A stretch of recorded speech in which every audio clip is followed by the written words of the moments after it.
Class 12 chemistry chapter solution. आज से हम अपनी नई सीरीज को शुरू कर रहे हैं जिसमें हम क्या करेंगे, जो भी इम्पोर्टेंट है बोर्ड के लिए हम उस सबको पढ़ेंगे। आज हमारा क्लास 12 का पहला चैप्टर जो सॉल्यूशन है हम उसे शुरू कर रहे हैं। अब सॉल्यूशन को पढ़ने से पहले हमें molality, normality, mole fraction, molality इन सब के बारे में अच्छे से जानना होगा। वैलेंसी के बारे में भी हमें जानना होगा। अब सबसे पहले जो इम्पोर्टेंट है मैंने सबके फॉर्मूले लिख दिए हैं। जैसे कि जो नॉर्मेलिटी होती है, नॉर्मेलिटी को हम एन से डिनोट करते हैं, कैपिटल एन से। और जो नॉर्मेलिटी होती है इसका फॉर्मूला क्या होता है, इक्विवेलेंट वेट और अपॉन में क्या होता है, वॉल्यूम इन लीटर।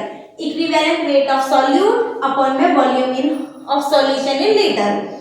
अगर हमें इक्विवेलेंट वेट को निकालना होता है तो इक्विवेलेंट वेट को निकालने के लिए क्या करते हैं, वेट ऑफ सॉल्यूट अपॉन में equivalent weight of solute multiply volume of solution in litre.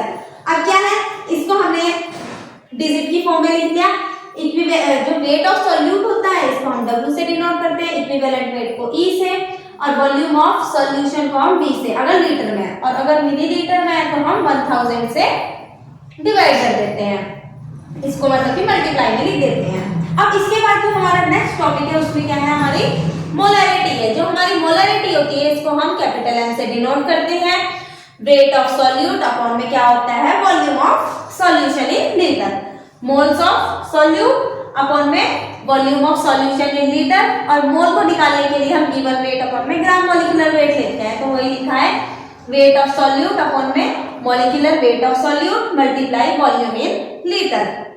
अगर हमारी मिलीलीटर में है तो हम क्या कर देते हैं, 1000 से डिवाइड कर देते हैं। अब क्या पढ़ेंगे, मोल फ्रैक्शन के बारे में पढ़ेंगे। जो मोल फ्रैक्शन होता है उसको एक्स से डिनोट करते हैं। वो सॉल्यूट और सॉल्वेंट दोनों के लिए निकलता है। अगर सॉल्वेंट के लिए निकालना है तो ऊपर हम मोल ऑफ सॉल्वेंट लिखेंगे और नीचे सॉल्यूशन के मोल लिखेंगे। और हमें पता है कि जो सॉल्यूशन होता है वो सॉल्यूट और सॉल्वेंट दोनों को मिक्स करने से मिलता है। अब हमारा जो मोल फ्रैक्शन है उसे एक्स से डिनोट करते हैं। अगर एक्स से लिखा है तो मतलब कि हमें मोल फ्रैक्शन ऑफ सॉल्वेंट निकालना है। जिसका निकालना है उसके मोल हम ऊपर लिखेंगे, मोल ऑफ सॉल्वेंट अपॉन में mole of solute plus mole of solvent. अब जो मोल होते हैं, मोल का मतलब क्या होता है, गिवन वेट अपॉन में ग्राम मोलिकुलर वेट से वो निकल जाते हैं। जो मोल ऑफ सॉल्वेंट होता है उसे Na से डिनोट करते हैं, मोल ऑफ सॉल्यूट को Nb से और मोल ऑफ सॉल्वेंट को Na से। सेम इसी के अकॉर्डिंग अगर हमें सॉल्यूट के लिए चाहिए तो मोल ऑफ सॉल्यूट अपॉन में mole of solvent plus solute, mole of solute upon में मोल ऑफ सॉल्यूशन भी कह देते हैं क्योंकि सॉल्यूट और सॉल्वेंट को मिलाने से सॉल्यूशन ही बनता है। अब इसके बाद हमारा मोलैलिटी आता है। जो हमारी मोलैलिटी आती है उसको हम स्मॉल m से डिनोट करते हैं, जिसमें क्या लिखते हैं, मोल ऑफ सॉल्यूट अपॉन में क्या लिखते हैं हम, weight of solvent in kg। मोल निकालना है तो गिवन वेट अपॉन में ग्राम मोलिकुलर वेट लेंगे। तो वेट ऑफ सॉल्यूट अपॉन में molecular weight of solute multiply किससे करेंगे, weight of solvent in kg। और अगर हमारा वेट ऑफ सॉल्वेंट ग्राम में दिया हुआ है तो हम 1000 से क्या कर देते हैं, मल्टीप्लाई कर देते हैं। अब इसके बाद हम पढ़ेंगे वैलेंसी फैक्टर। वैलेंसी फैक्टर को हम नॉर्मली एक्स से डिनोट करते हैं। हमें एसिड की, बेस की और जो सॉल्ट होता है सबकी हमें वैलेंसी निकाल के देखनी है। अब अगर हमें एसिड की निकालनी होती है तो हम उसमें बेसिसिटी देखते हैं, मतलब कि number of ionizable H+ ion कितने हैं एसिड के अंदर, तो हम वो देखते हैं। जैसे कि HCl है, अगर मैं HCl में देखूं तो H+ और Cl- होता है, ठीक है। तो इसमें जो X की वैल्यू आएगी हमारी, वैलेंसी फैक्टर आएगा वो क्या आएगा, हमारा 1 आएगा। अगर मैं H2SO4 में देखूं तो हमारे पास 2 H+ आयन है और SO4 के 2 है, तो इसका वैलेंसी फैक्टर कितना आएगा, 2। अगर मैं H3PO3 को देखूं तो इसका मतलब ये नहीं है, यहाँ पे 3 OH- है, ये गलत है। इसका स्ट्रक्चर देखना पड़ेगा। अगर मैं इसका स्ट्रक्चर देखूंगी तो स्ट्रक्चर देखने के बाद मुझे पता चलेगा कि यहाँ पे जो बेस है वो कितने हैं, एक और एक, 2 बेस है। तो इसका जो वैलेंसी फैक्टर आएगा वो कितना आएगा, हमारा 2 आएगा। सेम H3PO4 में वैलेंसी फैक्टर हमारा कितना आएगा, 3 आएगा, क्योंकि वहां पे 3 OH आयन है। अब अगर मैं बेस को देखूं जिसे हम एसिडिटी देखते हैं, number of ionizable OH- ion. अब मैं NaOH को देखूं तो Na+ और OH-, तो इसमें X कितना आएगा मेरा, 1। और AlOH का होल 3, मतलब कि Al के +3, सॉरी जो मेरा एल्यूमिनियम है, एल्यूमिनियम के पास तो 3 प्लस आयन होते हैं और OH के पास 1 माइनस, तो यहाँ पे कितना आया 3, तो मेरी x की वैल्यू कितनी आई 3। सेम जो हमारा सोल्ट होता है, अगर हम सोल्ट में देखें तो total number of charge of cation हमारा कितना है। अगर मैं Na2SO4 को देखूं तो ये टूटने के बाद क्या देगा 2Na प्लस SO4 का -2, तो इसका X कितना आएगा 2, जितने हमारे कैटायन है। एल्यूमिनियम में देखूं तो ये और SO4 कितने आएंगे हमारे 3 है ना, तो मेरे पास X की वैल्यू कितनी आई, वैलेंसी फैक्टर हमारा कितना आया 2, जितने हमारे एल्यूमिनियम है। अब इसके बाद अगर हम नेक्स्ट देखें तो इक्विवेलेंट वेट को निकालना देखना है। जो हमारा इक्विवेलेंट वेट होता है उसको निकालने के लिए हम मोलर मास अपॉन में x लेते हैं। x का मतलब क्या होता है हमारा वैलेंसी फैक्टर, ठीक है। अब mm मोलर मास अपॉन में x का मतलब वैलेंसी फैक्टर, जिससे हमारा इक्विवेलेंट मास आता है। अब हमारा ग्राम इक्विवेलेंट मास क्या होता है, नॉर्मल जो भी मास होता है अपॉन में इक्विवेलेंट मास, मतलब कि जो ये वाला मास आएगा इससे हम ग्राम इक्विवेलेंट मास को निकालते हैं, ठीक है। जैसे कि लेट्स सपोज NaOH का ग्राम इक्विवेलेंट मास कितना होगा, NaOH का टोटल मास कितना होता है, मोलर मास 40 होता है, 23 प्लस 16 प्लस 1, तो मास कितना है 40, इक्विवेलेंट मास कितने OH माइनस आया ना 1, तो 1 से इसे डिवाइड कर देंगे तो कितना आ जाएगा 40 आ जाएगा। अगर मैं H2SO4 का देखूं तो इसका टोटल मास कितना होता है 98, जिसे हम इसका जो हमारा H2SO4 होता है इसका मोलर मास होता है 98 है। अब 98 इसका मोलर मास है, मुझे ग्राम इक्विवेलेंट वेट चाहिए, तो ग्राम इक्विवेलेंट वेट को निकालने के लिए टोटल मास 98 और इसके बाद कितने H प्लस आयन है, 2 H प्लस आयन है, तो 2 से हम इसे डिवाइड कर देते हैं तो 49 आता है। जो ये 49 है इसका ग्राम इक्विवेलेंट वेट है। अब इसके बाद मोलैरिटी और नॉर्मैलिटी के बीच में क्या रिलेशन होता है। अब जो हमारा मोलैरिटी होता है, मोलैरिटी का जो फॉर्मूला होता है जिसे हम कैपिटल M से डिनोट करते हैं, वो क्या होता है मोल ऑफ सॉल्यूट अपॉन में V इन लीटर। और जो नॉर्मैलिटी होती है इसका फॉर्मूला क्या होता है, मोल ऑफ सॉल्यूट मतलब क्या होता है गिवन वेट अपॉन में ग्राम इक्विवेलेंट वेट मल्टीप्लाई क्या V, ये तो होता है mole of equivalent weight upon में V। अब ये जो हमारा N इक्विवेलेंट होता है, अगर मैं इसको और ओपन करके लिखूं तो ये क्या होता है मेरा गिवन वेट जो भी है हमारा मास ऑफ सॉल्यूट अपॉन में इक्विवेलेंट मास, और मल्टीप्लाई किससे करते हैं हम V से करते हैं, ठीक है। अब अगर मैं इसको ये जो मेरा इक्विवेलेंट मास होता है ये क्या होता है मास अपॉन में वैलेंसी फैक्टर, यानी कि जिसे हम x बोलते हैं, तो m जो भी हमारा मोलर मास है अपॉन में x जो हमारा वैलेंसी फैक्टर है, मल्टीप्लाई क्या है हमारा v चल रहा है, ये x कहाँ पहुंच गया हमारा ऊपर, सब कुछ n के बराबर नहीं चल रहा है, x मल्टीप्लाई m अपॉन में स्मॉल 2 वाले m, ये हमारा वो है वैलेंसी फैक्टर वाला v वैलेंसी, और मल्टीप्लाई v। अब अगर मैं इसे देखूं ये वही तो है मास ऑफ सॉल्यूट, ये n mole of solute sorry, तो x n अपॉन में v, ये किसके इक्वल चल रहा है हमारा नॉर्मैलिटी है, और यही क्या होता है मेरा मोलैरिटी होती है, ऐसे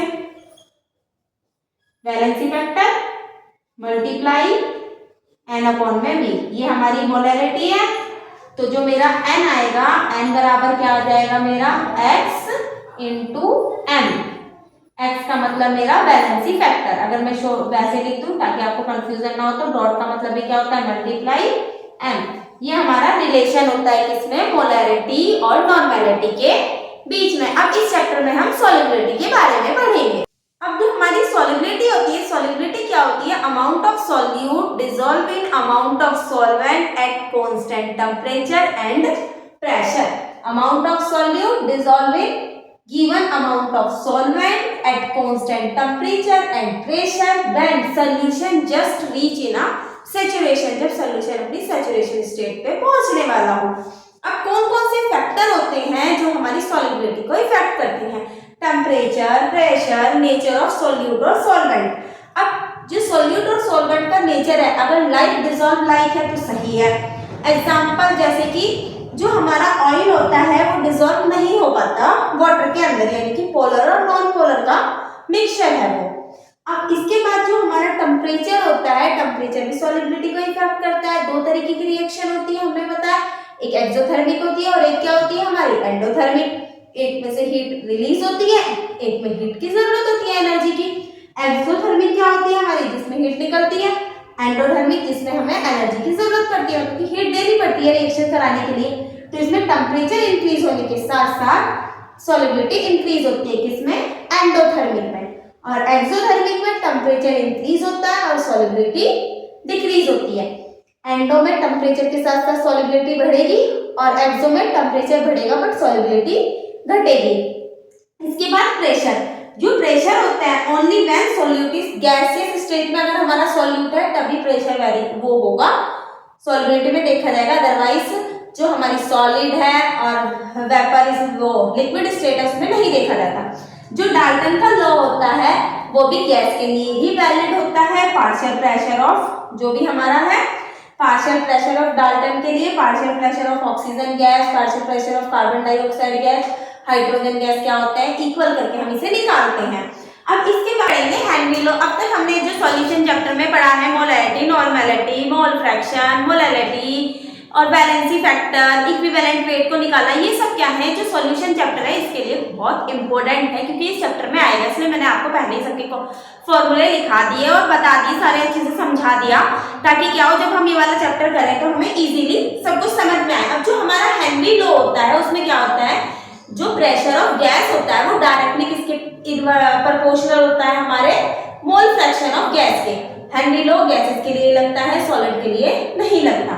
जो हमारा प्रेशर ऑफ गैस होता है अबव ऑफ लिक्विड, जो लिक्विड से अबव है, वो प्रोपोर्शनल किसके होता है, डायरेक्टली प्रोपोर्शनल होता है मोल फ्रैक्शन ऑफ गैस के इन लिक्विड, जो लिक्विड स्टेट में होती है। अब क्या है, ये प्रोपोर्शनल का निशान जब हम हटाते हैं तो एक कांस्टेंट आता है, जो कांस्टेंट आता है वो कांस्टेंट क्या होता है हमारा, KH होता है। ये जो KH होता है इसे क्या बोला जाता है, हेनरी कांस्टेंट बोला जाता है, हेनरी कांस्टेंट बोला जाता है। अब क्या है, जो हमारा KH है, अगर हम इसकी फॉर्मूले के रूप में इसे देखें तो P अपॉन में X हो जाएगा। P का मतलब प्रेशर और X का मतलब क्या होता है हमारा, मोल फ्रैक्शन। और जो मोल फ्रैक्शन होता है वो KH में क्या होता है, इनवर्सली प्रोपोर्शनल होता है, मतलब कि जितना हमारा हेनरी लॉ कांस्टेंट की वैल्यू बढ़ेगी उतना ही मोल फ्रैक्शन क्या हो जाएगा हमारा, कम होता जाएगा। अब इसके बाद क्या होता है, जो हमारा KH होता है उसको डिफाइन करते हैं pair of solute and solvent की जो पेयर होती है उससे इसे डिफाइन किया जाता है। और जितना ज्यादा हम टेम्परेचर को इंक्रीज करते हैं, जो हमारा KH होता है उतना इंक्रीज होता है और मोल फ्रैक्शन की वैल्यू उतनी ही डिक्रीज होती है। टेम्परेचर इंक्रीज, KH इंक्रीज और हमारा मोल फ्रैक्शन डिक्रीज। सेम अब एग्जांपल नोट है ये, जो हमारे एक्वेटिक एनिमल होते हैं, जो पानी के अंदर एनिमल रहते हैं, वो ठंडे पानी में इजीली मतलब कि सांस ले लेते हैं, ब्रीथ कर लेते हैं, लेकिन जो हॉट वाटर होता है उसमें वो इजीली ब्रीथ नहीं कर पाते, क्योंकि वो डिसॉल्व ऑक्सीजन को लेते हैं जो वाटर के अंदर डिसॉल्व होती है। जो एक्वेटिक एनिमल होते हैं मोर कंफर्टेबल क्या होते हैं, इन कोल्ड वाटर में ज्यादा कंफर्टेबल होते हैं देन इन हॉट वाटर, क्योंकि दे ब्रीथ, वो जो ब्रीथ करते हैं डिसॉल्व ऑक्सीजन से क्या करते हैं, वो ब्रीथ करते हैं, इसलिए। अब क्या होते हैं, जो इसके कुछ और एग्जांपल है जो हमारे रियल लाइफ एग्जांपल भी हमें देखने को मिलते हैं। जो स्कूबा ड्राइवर होते हैं जो समुद्र में जाके मोती वगैरह ढूंढ के लाते हैं, उनमें ऑक्सीजन का एक पूरा का पूरा बैग लेके वो नीचे की तरफ को जाते हैं, वो भी इसी का एग्जाम्पल है। एनॉक्सिया हो जाता है, जो एनॉक्सिया है वो क्या है, जब हम हाई एल्टीट्यूड पे जाते हैं तो ऑक्सीजन की वहां पे कमी हो जाती है तो उससे एनॉक्सिया हो जाता है। और ये क्या होता है, जो हमारी सोडा बॉटल होती है वो फ्रीज रहती है आफ्टर ओपन करने के बाद। के बारे में जो हमारा वेपर प्रेशर होता है, इसमें हमें इवेपोरेशन के बारे में पढ़ना है। अब जो हमारा इवेपोरेशन होता है वो क्या होता है, एक सरफेस फिनोमिना होता है। जो हमारी भाप बनती है, स्टीम बनती है, वो सरफेस पे तो बनती है, तो इवेपोरेशन क्या होता है, एक सरफेस फिनोमिना होता है। और जो हमारा इवेपोरेशन होता है, जितना ज्यादा हम प्रेशर को इंक्रीज करते हैं उतना ज्यादा हमारा इवेपोरेशन इंक्रीज होता है। Pressure increase, evaporation increase. अब हमने क्या करा, आफ्टर कुछ समय बाद हमने क्या करा, प्रेशर को इंक्रीज कर रहे थे हमने उसे रोक दिया। और जब हमने वो रोका तो उस समय क्या था, जो हमारे पास क्या थी, वो स्टेट थी जो वेपर और लिक्विड के जो कंपाउंड थे वो इक्विलिब्रियम पे आ गए थे, मतलब कि दोनों बराबर आ गए थे। और देखो ये लिखा हुआ है after some time this increases pressure stop, जो भी प्रेशर था उसको हमने स्टॉप किया and equilibrium is set, equilibrium set हो गया बिटवीन वेपर एंड लिक्विड के कंपाउंड के बीच में। अब जब इक्विलिब्रियम सेट हो गया वेपर और लिक्विड के कंपाउंड के बीच में, फिर हमने क्या करा, मेजर करा वो वाला vapour pressure, measure the vapour pressure, जो क्या करता है, टेंडेंसी ऑफ मटेरियल, मटेरियल की टेंडेंसी थी to change into the gaseous या फिर वेपर स्टेट में जो भी चेंज हुआ है उस मटेरियल की tendency. Vapour pressure is measure of a tendency of material to change into a gaseous और vapour state and increases with increase temperature. जितना ज्यादा हम टेम्परेचर को इंक्रीज करते हैं उतना इंक्रीज होता है।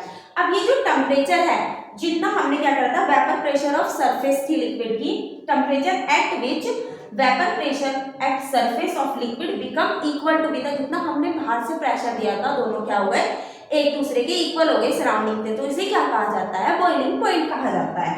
Temperature at which vapour pressure at surface of liquid become equal to be the pressure exerted by surrounding is called the boiling point and tendency of the evaporation। अब ये volatile और non volatile दोनों compound में देखने को मिलता है। जो volatile और non volatile सब्सटेंस पढ़ना था, जो volatile होते हैं वो क्या होते हैं, जिनके पास evaporation या फिर escape होने की टेंडेंसी होती है, जिसके अंदर हमारा वाटर और इथाइल बेंजीन, इथेनॉल बेंजीन आता है, बेंजीन के ऊपर C2H5OH लगा हुआ होगा।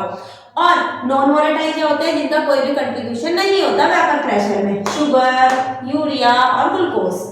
अब क्या है, ये डायग्राम है, नीचे लिक्विड है, ऊपर गैसेस स्टेट है, वेपर स्टेट। वेपर प्रेशर क्या करता है, मेजर करता है उस मूवमेंट को जब हमारा लिक्विड और गैस का जो प्रेशर था वो इक्वल था। ये तो लिखा वेपर प्रेशर मेजर किया जाता है, टेंडेंसी मटेरियल के टेंडेंसी को मेजर करता है to change into the gaseous और वेपर स्टेट में। इट वॉज विद टेम्परेचर को इंक्रीज करते हैं तो ये भी इंक्रीज होता है। अब इसके बाद हम पढ़ते हैं mixing of volatile solute in involatile solvent. Volatile जो इवेपोरेट हो जाते हैं और नॉन वोलेटाइल जो इवेपोरेट नहीं होते हैं। Mixing of volatile solute in volatile solvent में मिक्सिंग करी। अब ये क्या है, मेरा पार्शियल प्रेशर ऑफ ए, इसमें पार्शियल प्रेशर ऑफ बी है, ए लिक्विड है कोई, इसका पार्शियल प्रेशर ए माना, प्योर लिक्विड ए है, ये प्योर लिक्विड बी है जिसका पार्शियल प्रेशर बी है। दोनों को आपस में मिक्स करा, तो मिक्स करने के बाद टोटल प्रेशर आया। टोटल प्रेशर का मतलब क्या, पी ए प्लस पीबी। अब जो हमारा राउट का लो होता है वो क्या होता है, हमारा जो पार्शियल वेपर प्रेशर होता है वो क्या होता है, डायरेक्टली प्रोपोर्शनल होता है किसके, मोल फ्रैक्शन के। राउट लो क्या होता है, इन अ सॉल्यूशन, किसी भी सॉल्यूशन में partial vapour pressure of component is directly proportional to a mole fraction of that compound। जो भी हमारा कंपाउंड है उसके मोल फ्रैक्शन के डायरेक्टली प्रोपोर्शनल होता है।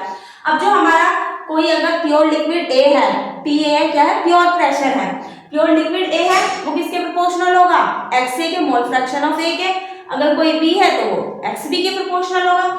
अब ये प्रोपोर्शनल का निशान हटाने के लिए वहां पे कांस्टेंट लगा देते हैं, जो कांस्टेंट क्या होता है हमारा, के होता है। अब प्योर लिक्विड ए का पार्शियल प्रेशर पी ए है। अब अगर मैंने प्योर माना तो जो मेरा मोल फ्रैक्शन है वो 1 मान लिया, तो उस समय मेरा जो एक्स बी होगा, जब प्योर लिक्विड ए है तो एक्स बी तो 0 ही रहेगा उस समय, तो वो क्या हो जाएगा, मेरा P A equal to 1 into K हो जाएगा। और तो मेरा जो पी ए है वो partial pressure of P not a के इक्वल आएगा। और अगर हम पूरे सॉल्यूशन का देखें, जो भी हमारा प्योर सॉल्यूशन का अगर मुझे निकालना है प्योर लिक्विड का, तो पी ए क्या हो जाएगा, P not A into X A के इक्वल आ जाएगा, X A mole fraction of A. ऐसे ही एक बी का आ जाएगा। अगर हमें टोटल प्रेशर चाहिए तो हमें दोनों को क्या करना पड़ेगा, प्लस करना पड़ेगा। ये वाला तो है हमारा टोटल प्रेशर पी ए। अब जो मेरी पी ए की वैल्यू है वो क्या है, मेरी ये है, तो इसी की जगह लिख लो पी टोटल इक्वल टू क्या हो जाएगा, पी ए की जगह पे P not A X A plus P not B X B आ जाएगा। ये क्या होता है, हमारा राउट का लो होता है। और ये बोर्ड में इससे बहुत सारे क्वेश्चन आते हैं, जो हम जब अभी क्वेश्चन करेंगे तब देखेंगे। अब इसके बाद हम आइडियल और नॉन आइडियल सॉल्यूशन के बारे में पढ़ेंगे। आइडियल सॉल्यूशन क्या होते हैं, जो आइडियल सॉल्यूशन होते हैं वो राउट लो को फॉलो करते हैं, और जो नॉन आइडियल सॉल्यूशन होते हैं वो राउट लो को फॉलो नहीं करते। और जो राउट लो होता है वो क्या होता है, जो पार्शियल वेपर प्रेशर होता है वो डायरेक्टली प्रोपोर्शनल होता है किसके, मोल फ्रैक्शन ऑफ जो भी हमारा कंपोनेंट है उसके। P total P not, sorry ये ए है, ठीक है, P not A X A plus P not B X B के इक्वल होता है। अब जो हमारा आइडियल सॉल्यूशन होता है फॉलो राउट लो को फॉलो करता है, नॉन आइडियल सॉल्यूशन फॉलो नहीं करता। अब कौन कौन से फैक्टर होते हैं जो डिटरमाइन करते हैं कि हमारा सॉल्यूशन आइडियल है या नॉन आइडियल? तो factor which determine ideal solution को बताते हैं। पहला क्या होता है? Force of interaction. Force of interaction कह लो या फिर फोर्स ऑफ अट्रैक्शन कह लो, बिटवीन दो कंपोनेंट के बीच में, जो भी हमारे कंपोनेंट ए और बी के बीच में है उसमें देखा जाता है। अब सेकंड क्या है? Change in volume of change in volume of mixing, जिसे हम डेल बी से बताते हैं, क्योंकि दो कंपोनेंट है, चेंज तो देखने के लिए डेल्टा बी मिक्सिंग। अब कोई कंपोनेंट ए है, कोई बी है, दोनों को जोड़ा आपस में a प्लस बी, तो इसकी वॉल्यूम b है, इसकी वॉल्यूम v भी, total volume va plus v भी, लेकिन एक्सेप्ट वॉल्यूम जो हमारी फाइनल वॉल्यूम होगी उसको देखना है। अब हमारा जो फोर्स ऑफ अट्रैक्शन होता है क्या है? स्ट्रॉन्गर फोर्स ऑफ अट्रैक्शन अगर बहुत ज्यादा है, बिल्कुल मॉलिक्यूल ए और बी ने एक दूसरे को बिल्कुल पकड़ रखा है अच्छे से, तो जो हमारा डेल्टा V होगा उसकी वैल्यू वो क्या होगा? 0 से छोटा होगा, मतलब कि 0 बड़ा होगा। तो हमारा जो BF है, मतलब कि जो हमारी फाइनल वॉल्यूम है, उससे ज्यादा हमारी A और B की जो भी वॉल्यूम आएगी वो आएगी मिक्स करके, वो क्या होगी? ज्यादा होगी। सेम अगर वीकर फोर्स ऑफ अट्रैक्शन है तो हमारा क्या होगा? डेल्टा V जो मिक्सिंग वाला डेल्टा V है उसकी वैल्यू ज्यादा आएगी, और V फाइनल जो होगा हमारा ज्यादा होगा VA प्लस V से। और if almost force of attraction बिल्कुल सेम सा है ए और बी के बीच में, ना ज्यादा ना कम, तो जो हमारा डेल्टा V होगा वो 0 होगा, तो ये सब इक्वल होंगे। VF कितना होगा? फाइनल वाला VA और BB के इक्वल होगा। अब क्या होता है? Change in enthalpy of mixing. जो change in enthalpy of mixing होता है उसे डेल्टा H मिक्सिंग से डिनोट करते हैं। सेम अगर फोर्स ऑफ अट्रैक्शन ए और बी के बीच में बहुत ज्यादा स्ट्रॉन्ग है तो जो हमारा डेल्टा H की वैल्यू क्या होगी? 0 से छोटी आएगी, और अगर वीक फोर्स ऑफ अट्रैक्शन है तो डेल्टा H की वैल्यू 0 से ज्यादा आएगी, और सेम है, न कम न ज्यादा, तो 0 आएगी। अब इसके बाद क्या है? Change in entropy of mixing. अब एंट्रोपी क्या होता है? डिग्री ऑफ रैंडमनेस की, किसी भी चीज में कितनी हलचल हो रही है उस हलचल को बताने का काम कौन करता है? एंट्रोपी करता है, जिसे हम S से डिनोट करते हैं। डेल्टा से चेंज है इसलिए डेल्टा है। ये लिखा है दोनों सॉल्यूशन के लिए, आइडियल के लिए भी और नॉन आइडियल के लिए भी। Always both ideal and non ideal solution के लिए वैलिड होती है। इंक्रीज ऑफ द रैंडमनेस, जो भी रैंडमनेस आती है उसके बारे में देखते हैं। अब हमारा जो फिफ्थ फैक्टर होता है जो हमारे आइडियल सॉल्यूशन को बताता है वो क्या होता है? चेंज इन गिब्स फ्री एनर्जी में जो चेंज होता है वो, जिसे हम डेल्टा G से डिनोट करते हैं, और जिसकी वैल्यू क्या होती है? 0 हमेशा ज्यादा आएगा, मतलब कि 0 से हमेशा कम आती है उसकी वैल्यू। ऑलवेज स्पॉन्टेनियस रहता है ये, ठीक है, आइडियल सॉल्यूशन में। अब जो हमारा आइडियल सॉल्यूशन था उसके 5 फैक्टर होते हैं जो डिटरमाइन करते हैं। पहला फैक्टर क्या है हमारा? क्या होता है? फोर्स ऑफ अट्रैक्शन या इंटरेक्शन, कुछ भी कह लो। सेकंड क्या होता है? Change in volume of mixing. Third क्या होता है? Change in enthalpy. फोर्थ क्या होता है? Change in entropy. फिफ्थ क्या होता है? चेंज इन गिब्स फ्री एनर्जी।